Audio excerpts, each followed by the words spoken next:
자리에서 일어나셔서 오늘 우리에게 주신 하나님의 말씀 느헤미야 2장 1절에서 10절 말씀 함께 교독하겠습니다. 아닥사스다 왕 제20년 니산월에 왕 앞에 포도주가 있기로 내가 그 포도주를 왕에게 드렸는데 이전에는 내가 왕 앞에서 수심이 없었더니 왕이 내게 이르시되 내게 아병이 없거늘 어찌하여 얼굴에 수심이 있느냐 이는 필요한 내 마음에 근심이 있음이로다 하더라. 그때 내가 크게 두려워하여 왕께 대답하여 하되 왕은 만세수를 하옵소서. 내 조상들의 묘실이 있는 성읍이 이제까지 황폐하고 성문이 불탔사오니 내가 어찌 얼굴에 수심이 없사오리이까 하니 왕이 내게 이르시되 그러면 내가 무엇을 원하느냐 하시기로 내가 곧 하늘의 하나님께 묵도하고 왕에게 아뢰되 왕이 만일 좋게 여기시고 종이 왕의 목전에서 은혜를 얻었사오면 나를 유다 땅 나의 조상들의 묘실이 있는 성읍에 보내어 그 성을 건축하게 하옵소서 하였는데 그때 황후도 왕 곁에 앉아 있었더라. 왕이 내게 이르시되 내가 몇 날에 다녀올 길이며 어느 때에 돌아오겠느냐 하고 왕이 나를 보내시기를 좋게 여기시기로 내가 기한을 정하고 내가 또 왕에게 아뢰되 왕이 만일 좋게 여기시거든 강 서쪽 총독들에게 내리시는 조서를 내게 주사 그들이 나를 용납하여 유다에 들어가기까지 통과하게 하시고 또 왕의 삼림 감독 아삽에게 조서를 내리사 그가 성전에 속한 영문의 문과 성곽과 내가 들어갈 집을 위하여 들보로 쓸 제목을 내게 주게 하옵소서 하매 내 하나님의 선하신 손이 나를 도우심으로 왕이 허락하고 군대 장관과 마병을 보내어 나와 함께 하게 하시기로 내가 강 서쪽에 있는 총독들에게 이르러 왕의 조서를 전하였더니 함께 읽겠습니다. 호론 사람 산발랏과 종이었던 암몬 사람 도비아가 이스라엘 자손을 흥왕하게 하려는 사람이 왔다 함을 듣고 심히 근심하더라. 아멘. 하나님의 말씀입니다. 자리에 앉으시겠습니다. 여러분, 우리가 항상 하나님 앞에 설 때마다 소망하는 바가 있는데 부흥을 꿈꿉니다. 그래서 부흥하기 위하여 또 부흥을 다시 한번 하나님께서 우리에게 허락해 주시는 것을 구하기 위하여 우리가 무엇이 필요하다고 생각하냐 하면 대부분의 사람들이 다 압니다. 부흥이 어떻게 일어났는지. 부흥이 일어날 때 사실은 그 부흥의 도화선에는 하나님의 신실해 보였던 사람들의 그 마음을 찢는 회개가 있었습니다. 그래서 부흥이 시작될 때 그 도화선이 그 회개하는 일이 있었기 때문에 사람들이 부흥을 위해서 회개하려고 하는 마음까지 들 때가 있습니다. 저도 한때 정말 이 나라의 부흥을 다시 한번 허락해 달라고 1907년에 허락하셨던 1904년에 부으셨던 그 부흥의 불길을 내가 살아 생전에 다시 한번 보고 싶다고. 여러분 그런 것을 꿈꾸지 않습니까? 정말 다시 한번 보고 싶지 않습니까? 정말 그 평양 대부흥이 원산 대부흥이 우리의 시대에 서울에서 부산에서 저 대전에서 막 일어나서 전국이 다 말씀의 부흥이 일어나고 회개의 물결이 막 일어나고 사람들이 회심하여 돌아오고 술집이 문을 닫고 이런 일들을 우리는 꿈꿉니다. 그런데 우리가 알아야 할 것은 부흥은 우리가 원해서 우리에게서 시작되어지는 것이 아니라는 걸 아셔야 됩니다. 부흥은 정확하게 우리에게서부터 시작되어지는 것이 아니라 하나님에게서부터 시작이 되어지는 겁니다. 그런데 그 무엇보다도 그 부흥을 원하시는 분이 하나님이세요. 근데 우리가 그 하나님의 마음을 알지 못해서 부흥을 원하는 우리의 동기도 꽤 불손해졌습니다. 우리가 원하는 부흥은 교인의 숫자가 많아지든지 아니면 교회가 정말 칭송을 받든지 그리고 교회가 또 예수 믿는 사람이 또 성도들의 삶이 높임을 받고 찬송을 받고 박수갈채를 받는 것이 부흥의 증거인 것처럼 여러분 우리가 평양 대부흥을 그렇게 기리는 이유는 그 부흥의 열매들이 전국적으로 막 일어났기 때문인데, 교회 역사 속에서 그렇게 부흥의 열매들이 이미 일어나서 보여질 때는 사실은 부흥의 때가 지날 때였습니다. 진짜 부흥은 언제 일어나냐 하면 지금도 일어나고 있어요. 우리가 모를 뿐이에요. 저는 분명히 그렇게 믿어요.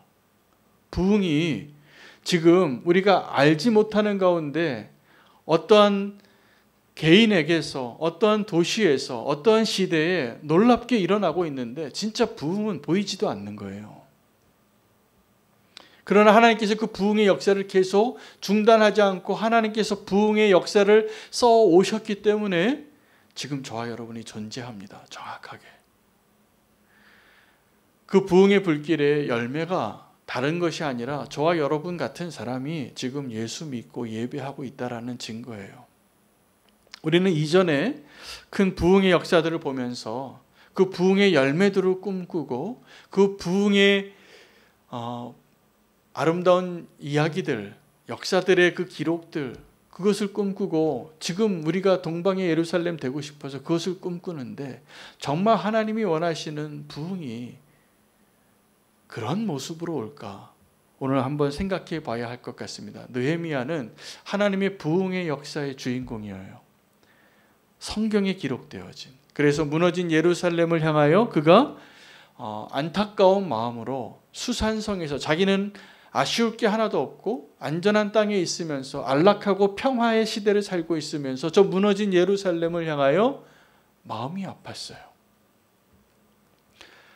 부흥이 그 하나님의 마음이 어디에서부터 시작이 되어지냐 하면 그러한 마음을 품고 하나님의 마음으로 기도하는 그 사람에게서부터 시작되어진 것이 분명합니다. 느헤미야가 부흥의 사람인데, 재건하는 사람인데 그 느헤미야의 시작이 어디 있냐는 거죠. 그가 어느 날 수산성에 잘 살고 있다가 그 예루살렘 성이 무너진 소식을 들어요. 잘 몰랐어요. 소문으로만 듣다가 그 최근에 그 예루살렘 성을 방문하고 왔던 형제 하나냐의 소식을 듣고 형편이 어떠하냐. 그리고 마음이 찢어지는 거예요. 그렇게 부흥이 시작이 되어지는 것입니다. 여러분, 느헤미야는 어떠한 사람이었습니까? 왕도 아니에요. 선지자도 아니에요. 그냥 공무원이었어요. 그가 수산성에 근무하던 사람이었는데 그 하나님의 마음으로 부흥을 꿈꾸다 보니까 그가 내가 형통해야 할 이유, 성공해야 할 이유를 찾습니다. 그리고 그걸 하나님께 구해요. 그리고 하나님이 주시는 거예요. 은총을 입게, 왕에게 은총을 입게 해서 그 느헤미야가 기도한 대로 그가 갑자기 승진을 한 거예요. 그 왕의 술 맡은 관원이 되는 것은 굉장히 수직 상승한 겁니다. 하나님께서 그 왕 옆에 왕에게 가장 신뢰받는 자로 하나님의 은혜로 하나님의 손이 도우셔서 왕에게 은총받은 자가 됩니다. 느헤미야가. 자, 그런데 그 느헤미야가 그렇게 해서 이제 형통하게 된 거죠. 성공하게 됐는데, 그런데 여전히 자기의 마음에는 나는 성공했는데 나의 기도 제목은 아직 응답되지 않은 거예요. 여전히 예루살렘 성에 대한 안타까운 마음으로 기도하고 있다라는 것이죠. 그래서 이 느헤미야는 자기가 성공한 것이 기쁜 것이 아니에요. 이제 높은 자리에 올라갔지만 여전히 마음에 해결되지 않은 근심이 있어요. 그런데 술 맡은 관원이 이렇게 근심스러운 얼굴을, 표정을 가지고 있다라는 것은 상당히 위험한 일인 것입니다. 그 술 맡은 관원을 왜 세웠습니까? 근데 가까이 있는 사람 중에 누가 배반자가 없는지 안기부 같은 역할을 하는 거예요. 뒷조사하고 누가 정말 암살하려고 하고 누가 왕을 죽이려고 하는 사람이 없는지를 밝혀내야 할 사람이 왕 앞에서 수심이 가득한데 왕이 알아요. 네가 지금 병든 것도 아닌데 왜 얼굴에 이렇게 수심이 많냐고. 위험한 상황 가운데 있을 때 그가 기도합니다. 그 기도하고 그 위기의 순간에 자기가 지금 어떤 말을 한마디 잘못하면 목숨이 날아갈 수 있는 그 상황에 찰나에 기도했다라는 사실이 놀랍습니다. 그래서 우리가 느헤미야 1장에서는 그 느헤미야의 놀라운 기도가 수산궁에서 무너진 예루살렘을 향하여 기도하는 느헤미야를 발견했잖아요. 근데 오늘 2장에서 또 하나 그 놀라운 느헤미야의 기도를 우리가 발견해야 합니다. 그 중요한 그 크리티컬 포인트, 내가 무슨 말 한마디 하느냐에 따라서 내 생사가 갈리는 그때에 그가 기도할 수 있었다는 것입니다. 제가 며칠 전에 어떤 성도님 집에 신방을 갔습니다. 급히 갈 일이 있어서 가는데 아파트였어요. 근데 아파트의 경비실이 요즘 방문객을 꼭 점검을 하잖아요. 그럼 어디를 가냐는 거예요. 그래서 몇 동 몇 호를 간다고. 근데 방문 목적을 물어요. 근데 제가 대답도 하기 전에 그 관리실에 있는 그 스피커로 친척이시죠? 그러는 거예요. 친척 아닌데. 저는 신방 가는 목사인데. 그래서 제가 엉겹결에 네 그랬어요. 제가 빨리 이게 더 말을 하는 게 좀 귀찮아서 네 하고 들어갔는데 들어가면서 마음이 계속 불편한 거예요. 내가 왜 이 거짓말을 쓸데없이 했지? 그냥 내가 목사인데 신방 간다고 말해도 될 거를 그 관리소 그분이 친척이시죠? 그러니까 제가 엉겹결에 네 그랬어요. 그리고 그냥 문이 탁 열리더라고요. 그래서 그냥 들어가서 빨리 일을 보기는 했는데 제가 마음이 불편하고 그때 깨달은 게 있어요. 순간적인 거짓말을 하는 것도 이렇게 순식간이구나. 근데 느헤미야가 지금 순식간에 내가 무슨 말을 해야 하는데 친척이시죠? 그런데 네 그러지 않은 거예요. 내가 할 수 있는 말 그냥 눈에 그냥 편하게 이 상황을 모면할 수 있는 임기응변으로 얼마든지 대답할 수 있는데 그가 의심받고 있는 표정을 짓고 있는 주제에 한 번 더 기도한 거예요. 여러분 그때 기도하는 게 정말 중요합니다. 지금 얼굴색이 변해서 근심이 많아서 왕이 의심하는 투로 너 지금 왜 표정이 이러냐. 그런데 솔직하게 정직하게 얘기했어요. 느헤미야는 내 조국의 땅이 지금 불타고 성벽이 다 무너졌다고 그 소식을 들었는데 그 이야기를 정직하게 해요. 그런데요, 이 이야기도 사실은 술 맡은 관원이 할 얘기가 아니에요. 지금 자기 나라가 어느 나라입니까? 바벨론이에요. 그럼 바벨론 왕에게 자기 고국 이야기를 무너진 고국 이야기 하면서 그것 때문에 내가 지금 마음이 불편해서 얼굴 표정이 이렇게 수심이 가득하다는 걸 말하는 게 할 말이 아니잖아요. 술 맡은 관원이. 눈치가 좀 있다면 그 얘기 하면 안 되는 거잖아요. 근데 느헤미야가 정직하게 그 말을 한 거예요. 내가 바로 그 이유 때문에. 여러분 상황에 내가 막 몰려서 공경에 빠졌을 때 갑자기 관리사무소 아저씨가 친척이냐고 물을 때도 조차도 우리가 임기응변으로 엉겹결에 대답하면 안 되는 거더라고요. 여러분 사람들이요, 제가 여러 번 느껴요. 내가 어떠한 사실을 아는데 그 확인하려고 물어봐요. 제가 어디 갔다 오지 않았냐고. 그럼 그분은 아주 가볍게 생각하고 거짓말을 하더라고요. 누구 안 만났다고, 어디 안 갔다고. 중요하지도 않은데 왜 거짓말을 할까? 내가 그 말 안 했다고. 근데 그 거짓말 한마디가 그 사람에 대한 신뢰를 다 무너뜨려요. 여러분, 우리가 정직해야 할 때 그때가 언제냐 하면 아무 상관도 없는 것 같고 그 사람하고 상관도 없는 사람 앞에서 이야기할 때예요. 바로. 여러분 아브라함이 믿음의 조상으로 그렇게 하나님께 축복하셨는데 그 아브라함의 약점을 우리가 다 알고 있잖아요. 성경이 다 기록해놔서. 자기 아내 사례를 2번이나 그것도 아내가 아니라고 사촌 동생이라고 자기 살려고. 그가 엉겹결에 말한 것일 수도 있고 조금 더 자세하게 성경을 읽어보면 주도 면밀하게 작전을 짠 거예요. 지금 이 도시에 내려가면 하나님을 아는 사람이 없다. 그곳에서 내 목숨이 위태롭다. 그대가 너무 아름다워서. 그리고 자기 아내에게 부탁을 하는 거예요. 누가 우리 관계를 묻거든 우리 부부 관계가 아니라 사촌 관계라고 얘기해라. 오빠라고 불러라. 그게 아브라함이었어요. 여러분, 베드로가 예수님을 부인했잖아요. 예수님을 부인할 때 그 캄캄한 제사장의 뜰에 그냥 난로불 이렇게 나무로 캠프파이어 같이 불 켜고 있을 때 사람 얼굴도 잘 보이지 않는데 나랑 상관도 없는 별로 중요하지 않은 여종이 물을 때 그때가 위험한 거예요. 여러분, 우리가 정직해야 하고 하나님 앞에 서 있는 자리가 어디여야 하냐면 내가 중요하지 않고 아무도 없는 것 같고 그냥 스쳐 지나가면서 한마디 하는 그 말 한마디가 예수님의 마음에 들렸던 거예요. 예수님이 그 사실을 다 아시고 미리 얘기한 거예요. 베드로에게 네가 오늘 밤에 나를 3번 부인한다. 베드로를 우리가 알잖아요. 베드로가 그럴 사람이 아니에요. 정말 예수님 사랑했던 사람이에요. 그러나 베드로는 예수님 앞도 아니고 제사장 앞도 아니고 재판장 앞도 아니니까 그냥 그 깜깜한 밤에 지나가는 사람이 물으니까 아니라고. 나 그 사람 모른다고. 상관없는 사람이라고. 근데 놀랍게도 예수님이 그 순간에 베드로의 말을 다 들으셨다는 거예요.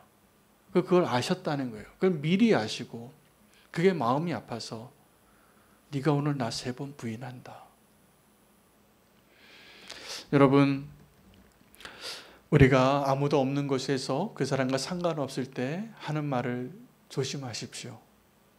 내가 어떻게 진실된 사람인가는 그때 그 한마디에 나타나요. 그때 무너지는 거예요. 베드로가 무너져요. 그때 무너지고 나서 예수님 얼굴을 못 봐요. 고기 잡으러 떠나는 거예요. 그래도 예수님은 우리를 회복시키시는 분이시죠. 여러분, 부흥과 회복은 우리가 원해서 되는 게 아니라 주님이 다시 품어주셔서 가능한 거예요. 주님이 우리를 그렇게 사랑하십니다. 우리는 면목이 없어요. 똑같은 죄를 또 짓고 또다시 무너지고 여전히 주님의 얼굴 보기 싫어서 등 돌리고 있고 나 상처받았다고, 나 실망했다고, 나 주님 떠나고 싶다고. 그래도 주님이 다시 찾아와서 윤호야, 네가 나를 사랑하냐? 그렇게 물으시는 주님 앞에 우리 오늘 다시 고개를 돌리면 그게 부흥이에요. 주님이 그렇게 부흥을 우리를 회복시키시는 회복을 그렇게 이루시는 것을 오늘 꼭 이 자리에서 경험하시기를 축복합니다. 우리가 꿈꾸는 부흥은 막 5,000명 모이고 3,000명 모여서 호산나를 외치고 예수님을 낙이 태워서 예루살렘 성에 입성하는 그런 부흥을 꿈꿔요. 그 부흥의 열매들을 보고. 그러나 주님이 원하시는 부흥은 그게 아니에요. 이렇게 주님이 부르실 때 자격 없지만 다시 한번 주님께로 돌아갈 수 있는 그 발걸음의 방향을 바꾸는 것. 이것이 부흥입니다. 그때 베드로가 무너졌지만 다시 예수님 때문에 회복되어진 것처럼 오늘 우리가 다시 회복되어지기를 원하고 이 느헤미야가 그 순간적으로 이제 하나님 앞에 기도한 시점이 언제냐 하면 자기가 이제 정직한 말을 했는데 여전히 위태로운 때죠. 그 위태로운 것이 어떤 거냐면 지금 이 왕이 나를 은혜로 대하지 않으면 나는 여태 그래도 위험한 거죠. 그래서 이렇게 얘기해요. 그 왕이 자 그러면 내가 너에게 무엇을 해주랴? 라고 물을 때 그가 기도합니다. 기도하고 그렇게 얘기해요. 내가 왕의 눈에 은혜를 입은 자라면 나로 하여금 기한을 정하고 그 고국 땅에 가서 그 성을 다시 한번 재건하고 오게 해달라고. 그리고 내가 한 번 더 구하는 거예요. 한 번 더 내가 왕의 눈에 은혜를 입은 자라면 아삽에게 조서를 써줘서 그 건축에 필요한 모든 건축 비용까지 좀 대달라고. 그렇게 허락을 해줍니다. 어떻게 가능합니까? 여호와의 손이 도왔기 때문에.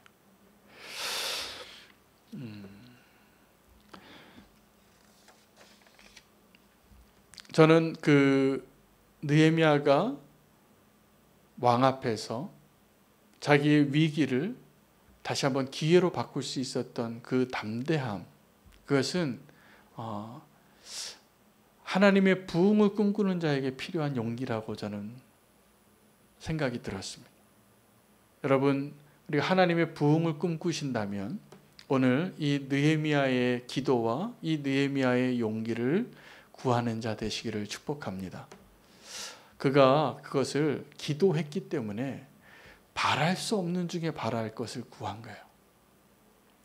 지금 자기 얼굴 표정 관리 못해서 자기 자리가 목이 날아갈 수 있는 처지에 있는 주제에 그 자리에서 백지수표를 요구해요. 하나님의 일을 위하여. 여러분 그러실 수 있습니까? 저는 이것이 정말 하나님이 허락하신 그 도우심이 없이는, 그리고 진정한 용기가 없이는 가능하지 않다라고 생각이 듭니다. 느헤미야는 부흥의 도구로 하나님께서 써서 사용한 인생을 살았는데 그에게 이 놀라운 기도와 용기가 있었기 때문입니다. 예수님께서 십자가에서 달려서 돌아가셨을 때 진정한 제자 한 명이 기록이 되어져 있어요. 그 사람이 아리마대 사람 요셉입니다. 저는 이 아리마대 사람 요셉이 진짜 제자라고 믿어요. 저와 여러분이 그러한 아리마대 사람 요셉과 같은 제자 되기를 축복합니다. 왜냐하면 그 예수님이 십자가에 달려서 돌아가시는 그날, 그 시간에, 그 자리에 제자는 아무도 없었어요. 12명이나 제자가 있었는데 예수님을 배반한 제자가 있었지만, 그리고 자결했지만 나머지 11제자는 어디 갔습니까? 베드로야 자기가 3번 부인하고 면목이 없어서 예수님 못 봤다고 치더라도 나머지 10명은 어디 갔습니까? 안 보여요. 뒤따라가면서 눈물 흘리고 울었던 여인들의 기록만 남아있고 제자가 없는데, 그때 숨어 있었던 자기의 정체를 드러내는 한 제자가 나타납니다. 빌라도에게 예수의 시체를 요구해요. 내가 장사 지내겠다. 여러분, 그때 백성 예루살렘 성에 있는 모든 사람이 다 십자가에 못 박으라고 외쳐서 다 저주하고, 그리고 죄인으로 낙인 찍혀서 조롱하고 메시아가 아닌 게 다 분명히 드러난 그 상황에서 그 시체를 요구하는데, 그는 정말 제자인 것이, 정말 용기 있는 자인 것이 분명한 것은 그때 자기의 모든 걸 걸었기 때문에요. 여러분, 어떤 투자를 해도 막차를 타면 안 되잖아요. 예수님 있을 때 따라다니고 제자로서 인정받고 예수님과 함께 누리는 것도 없이 예수님과 함께 그 최후의 만찬의 자리에도 없었던 사람. 그러나 이 아리마대 사람 요셉을 뭐라고 성경은 기록하고 있냐면 그는 선하고 의로운 자라. 예수를 십자가에 못 박아야 하는 그 결의에서 그는 공회원이었지만 찬성표를 던지지 않은 자였어요. 그리고 그 아리마대 사람을 뭐라고 기록하고 있냐면 하나님의 나라를 기다리던 자라. 그는 아주 신중한 사람이었어요. 어떤 이야기가 들려도 군중들에게 휩싸이지 않고 저 사람이 진짜인가 아닌가 결론 내리지 못하고 있었지만 하나님의 나라를 기다리고 의로운 자로, 선한 자로 끝까지 판단하다가 죽은 다음에 결론을 내렸어요. 예수님께서 죽은 다음에 이분이 진짜 하나님의 아들이다. 그리고 예수님은 갔지만, 예수님은 이제 살아계시지 않지만 그 예수님의 시체를 요구하는 그 제자로서의 도리를 감당하려고 그동안 자기가 쌓아왔던 모든 것, 이제 그 시체를 요구하는 자라는 신분이 드러났을 때 공회원이 될 수 있었을까요? 아니에요. 이제 이 반역자, 신성 모독한 자, 십자가에 못 박아 죽은 예수를 택한 자가 돼서 모든 걸 잃어버렸지만 그는 담대하게 그 길을 택하고 그걸 요구했어요. 당돌하게 요구했다라고 기록해요. 용기예요. 여러분, 부흥은 그냥 회개와 금식으로만 가능하지 않습니다. 그 무너진 땅에서 내가 모든 사람이 다 예라고 말할 때 아니라고, 하나님의 편에 서서 아리마대 사람 요셉처럼 아무것도 구할 수 없는 자리에서 담대하게 그 왕 앞에서 자기의 목숨을 걸고 구할 수 있는 느헤미야처럼, 에스더처럼 그런 사람이 하나님의 나라를 다시 회복하고 부흥하는 일에 쓰임받는 사람의 조건이에요. 여러분, 정말 제자도 이런 사람이 진짜 제자 아닙니까? 제자라고 쫓아다니면서 높은 자리 차지하겠다고 싸우는 제자, 다 도망가고 보이지 않을 때 그는 제자라고 기록하고 있어요, 성경이. 아리마대 사람 요셉도 그의 제자라고. 제자죠. 정말 아름다운 제자. 아리마대 사람 요셉과 같은 진정한 제자, 용기 있는 부흥을, 하나님의 나라를 꿈꾸는 사람 되시기를 축복합니다. 그때 내가 모든 걸 걸어야 할 때 거세요. 후회 없이. 그리고 그때 하나님 주시는 면류관을 얻을 수 있을 거라고 저는 믿습니다. 그런데 이러한 일들이 이루어지고 이제 소문이 더 빨리 갔습니다. 이 느헤미야가 도착한다는 소식을 듣고 반대하는 사람이 두 사람 소개되어지는데, 호론 사람 산발랏과 종이었던 암몬 사람 도비야가 이렇게 이야기합니다. 이스라엘의 자손을 흥왕케 하는 자가 온다고. 여러분, 이 산발랏과 도비야가 했던 이야기가 사실은 아직 이 느헤미야가 무슨 일을 하려고 시작도 하기 전에 원수가 먼저 아는 거예요. 이 느헤미야의 기도와 느헤미야의 금식과 느헤미야의 순종과 용기와 그 결단을 보고 하나님의 손이 도와서 그가 이 일을 시작한 것을 듣고, 그가 아직 일을 시작하기도 전에 소문이 더 빨리 나서 원수들이 먼저 알아요. 여러분, 우리가 어떠한 길을 가야 하는지, 내 사명의 길을 어떻게 찾아야 하는지 찾기를 원하신다면 하나님으로부터 확인하실 수도 있고 원수로부터 확인할 수도 있습니다. 기드온이 하나님께서 이미 그 미디안 군대를 다 이기게 할 거라고 300용사로 충분하다. 거기까지 어떻게 하나님의 은혜로 그 겁쟁이 기드온이 왔어요. 근데 마지막에 300용사로 전쟁을 시작하기 전에 여전히 두려우니까 하나님께서 사용하신 방법은 이 기드온을 부하 한 명과 함께, 브라와 함께 그 적군에 들어가서 그 적군들이 하는 이야기를 듣게 하는 거예요. 자기는 두려워서 지금 300명 가지고 어떻게 이 수십만 명과 전쟁을 하는가 두려울 때 그 원수들이 하는 이야기를 듣고 알아요. 원수가 나보다 더 두려워하는구나. 여러분, 우리가 어떤 이야기를 들을 때, 어떤 상황들을 볼 때 그 말을 누가 하는지 알면 진짜 진실이 보입니다. 요즘은 너무 많은 이야기들이 들리는 시대에 살아서 정말 우리에게 분별이 필요한 시대를 삽니다. 제가 아까 어떤 성도님하고도 그런 이야기를 했는데, 요즘 저와 여러분이 살아가고 있는 이 시대는 정말 분별하기 어려운 시대를 살고 있습니다. 너무 많은 정보가 있고 너무 많은 소리들이 들리고 뉴스가 들리고 의견들이 들려서 우리의 생각과 우리의 시선이, 우리의 시각이 나도 모르게 편향되게 만드는 시대를 살고 있거든요.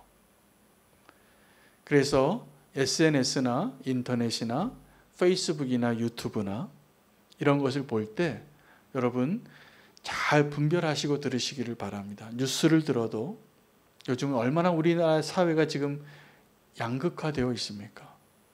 그 교회 안에서도 성도 안에서도 그 정치적인 견해나 어떠한 이 세상에 대한 어떤 사안에 대한 생각들이 너무나 양극화되어 있어서 심각하게 기도가 필요한 시대입니다. 분별이 안 돼요. 왠지 압니까? 지금 이 세상은 이 많은 데이터를 다루는 컴퓨터가 우리를 그렇게 만들어요, 지금. 그래서 여러분 페이스북이나 유튜브나 이러한 SNS를 너무 정보가 많으니까 그 정보를 좀 정리해줘서 도와주는 사람들이 있고 그러한 또 컨텐츠를 볼 때 우리의 시선이 어느 내용에서 얼만큼 머무르고 있는지를 계산합니다, 요즘. 그래서 이 아이디를 쓰고 있는 이 사람이 어떤 성향을 가지고 있고 어떤 정치적인 편에 들어가 있고 나이가 어떻게 되고 기호가 어떻게 되고 뭘 좋아하는지를 다 계산해서 그 화면을 더 오래 보게 하려고 그 사람이 원하는 정보만 더 골라서 줘요. 결과가 어떻게 되는지 아십니까? 내가 원하는 정보만 보는 거예요. 그러면 나의 생각과 판단이 어떻게 될까요? 점점 더 편향됩니다. 저도 이제 그러한 저의 모습을 깜짝 놀란 적이 있어요. 그런 것만 계속 더 나오는 거예요, 제가 보니까. 그래서 제가 앞으로는 그렇게 하지 않기로 했어요. 그래서 어떤 기사를 보거나 기도 제목을 찾느라고 제가 시사나 사회적인 이슈들을 보는데 그 언론의 성향을 파악하고 그 언론이 어떤 의도로 지금 이 기사를 냈는가를 생각하면서 보셔야 돼요. 그게 팩트에 조금 더 가까워요. 더 나아가서 내 마음의 중심이 내가 원하는 것이 자꾸 내가 원하는 대로 판단하고 중심이 되어지면 우리는 다 길을 잃습니다. 그래서 하나님의 말씀을 더 가까이 더 많이 하나님의 말씀 앞에 서는 시간이 더 많아야 되는데 안타깝게도 말씀과 기도 앞에 머물러 있는 시간보다 유튜브 보는 시간이 더 많거든요. 말씀의 은혜도 그것을 통해서 보려고 하고 그러다 보니까 우리가 어느 방향으로 흘러가서 편향되어져 버리는 거예요. 여러분 원수가 하는 이야기, 제가 이야기를 왜 하게 됐냐면 원수가 하는 이야기도 잘 들어보면 원수의 의도를 발견해요. 제가 믿음으로 잘 살고 있는데 또 하나님이 원하시는 방향대로 믿음으로 결단을 했는데 갑자기 문제가 막 생겨요. 내 삶에 어떤 어려움이 와요. 고난이 생겨요. 두려워져요. 근데 그 두려운 마음이 하나님께로부터 온 거라면 하나님을 두려워하고 경외해야 되겠지만 그 두려움이 나의 소유를 잃은 것 때문에 아니면 내가 아직도 경험하지 못한 미확실한 그러한 일들에 대해서 괜한 염려가 들고 근심이 들고 그래서 두려워하고 있다면 분별하실 수 있어야 돼요. 이 마음이 어디로부터 온 것인가? 그 마음이 원수로부터 온 것이라면 원수가 왜 나로 하여금 두렵게 하는가?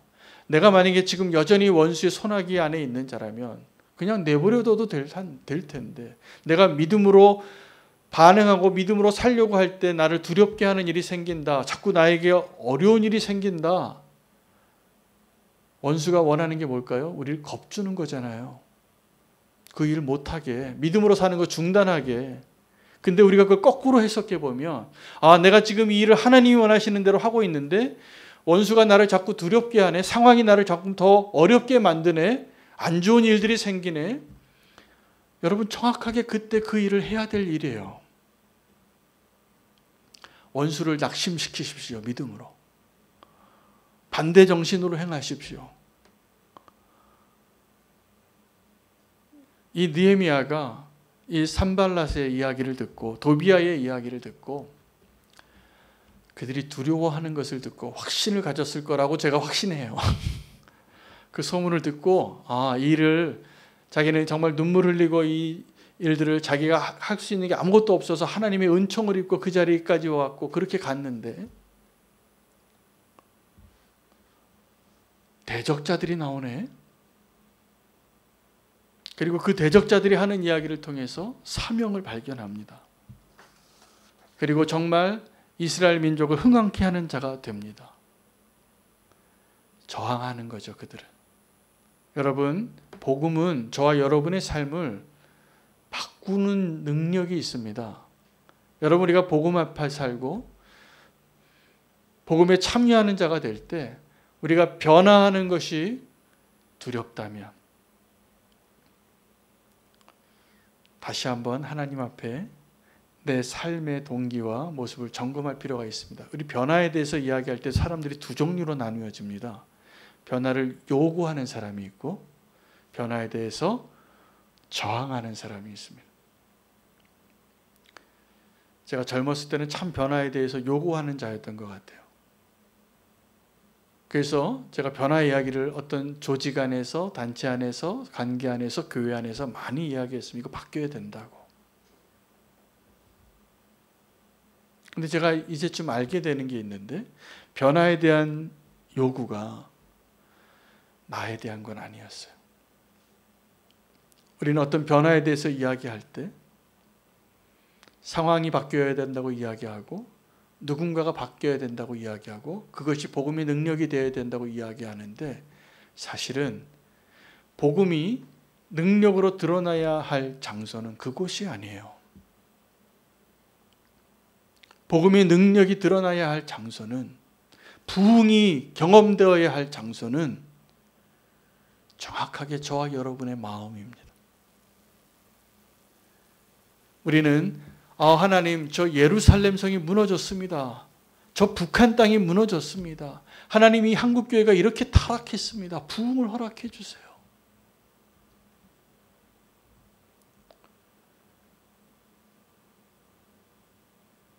주님이 안타까워하세요.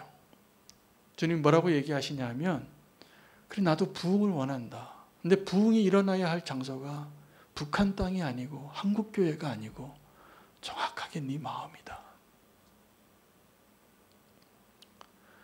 여러분, 부흥이 일어나야 할 장소는 저와 여러분의 마음이에요. 그 부흥이 일어나는 그 마음으로 하나님의 마음으로 바뀌어지면 그때 예루살렘을 위해서 진짜 울게 돼요. 나는 편안하지만 이게 부흥이에요. 느헤미야는 그 부흥을 먼저 경험했던 자예요. 그리고 그 부흥을 이루어내는 하나님의 도구로 쓰임받게 됩니다. 그러니까 하나님이 그 사람을 들어 쓰시는 거예요. 느헤미야는 자기의 마음에서 이미 부흥을 경험하고 회복을 경험하고 삶의 목적과 사명이 바뀌어서 성공해야 할 이유가 분명해지고 형통해야 될 이유가 있고, 그러니 하나님께서 그 느헤미야를 통해서 아무것도 아니었던 그냥 창구 공무원이었어요. 그러나 그가 하나님의 은총을 입고 왕의 은총을 입고 예루살렘을 재건하는 자로, 그가 52일 만에 자기가 몸소 가장 멋진 리더십을 보여주는 인물입니다. 성경에서. 아무것도 아닌 자였어요. 이 일이 어떻게 가능합니까? 그의 마음 안에 부흥이 일어났기 때문이에요. 저는 우리는 교회 성도님들 안에 이 부흥이 일어나기를 원합니다. 우리가 부흥을 위해서 기도할 때 자꾸 딴 나라, 딴 사람을 부흥시켜달라고 기도해요. 근데 하나님 보시기에는 정확하게 그 말을 하는 그 사람의 마음 안에 부흥이 일어나기를 원하세요. 여러분, 그래서 진짜 부흥은 보이지 않는 겁니다, 원래. 내 마음 안에 부흥이 일어나고 그 부흥이 일어난 사람이 하나님께 쓰임 받을 때 나중에 그 열매들이 드러나는 거 나중에 보는 거예요. 진짜 부흥이 시작되어지는 것은 아무도 보지 않는 곳에서 옷을 찢고 마음을 찢고 하나님 앞에 통회하는 눈물의 기도를 흘리는 그 사람 앞에, 그 마음 안에 있는 겁니다. 부흥의 장소를 다른 곳에서 찾지 마시고 오늘 내 마음 안에 하나님의 부흥을 허락해 주십시오. 이게 오늘 우리가 기도해야 할 제목이에요. 그래서 그 소문이 저절로 나는 거예요. 느헤미야가 뭐 이렇게 대단한 사람이었습니까? 아무것도 아니었던 사람이에요. 그러나 그의 마음 안에 부흥이 일어나니까 예루살렘을 위하여 눈물을 흘리게 되고 그가 갑자기 성공하게 되고 왕의 은총을 입고 모든 권한을 갖고 이 예루살렘의 모든 군대까지 동원하고 모든 건축 재료를 다 들고 이 공무원, 파견받은 공무원이 돼서 이 예루살렘 성에 오니까 원수가 떠는 거예요. 우리의 부흥을 다시 한번 생각하고 우리의 부흥이 우리에게서부터 시작이 내가 원해서 되어지는 것이 아니라 하나님께서 우리 마음 안에 부흥을 주시면 내가 그 부흥의 주인공이 될 거라고 믿고 소망하며 기도하기를 원합니다. 우리가 부흥을 꿈꿀 때 멋진 불길이 일어나고 기적이 일어나고 내 앞에 홍해가 갈라지고 죽은 자가 일어나고 이런 것이 부흥의 증거가 아니라 내 삶이 바뀌는 게 진짜 부흥의 증거입니다. 여러분 정말 주님이 함께 하시고 정말 주님이 원하시는 부흥이 이 자리에 내 안에서 이루어지게 해달라고 다른 사람 위해서 기도하지 마시고 오늘 딱 한 가지 기도 제목으로 기도하길 원합니다. 하나님 내 마음 안에 부흥이 일어나게 하여 주시옵소서. 그때 우리를 통하여 다시 한번 기도가 시작이 되어지고 저 무너진 예루살렘 성이 다시 한번 세워지고 재건되어지고 회복되어지는 역사가 일어날 것이라 믿습니다. 오늘 진정한 부흥을 내 마음에 허락해 주시기를 구하는 기도 제목과 더불어서 한 가지 기도 제목을 더하길 원합니다. 오늘 예배가 시작하는 시간에 우리 정한샘 집사님 이제 집을 떠나서 그 보호센터로 떠난다는 제가 마지막 소식을 듣고 정장로님과 통화도 했는데 주한이는 다행히 임상원 집사님 댁으로 옮겨지기로 했다고 합니다. 그리고 이제 다 하나님께서 최선의 길로 인도하신 것 같아요.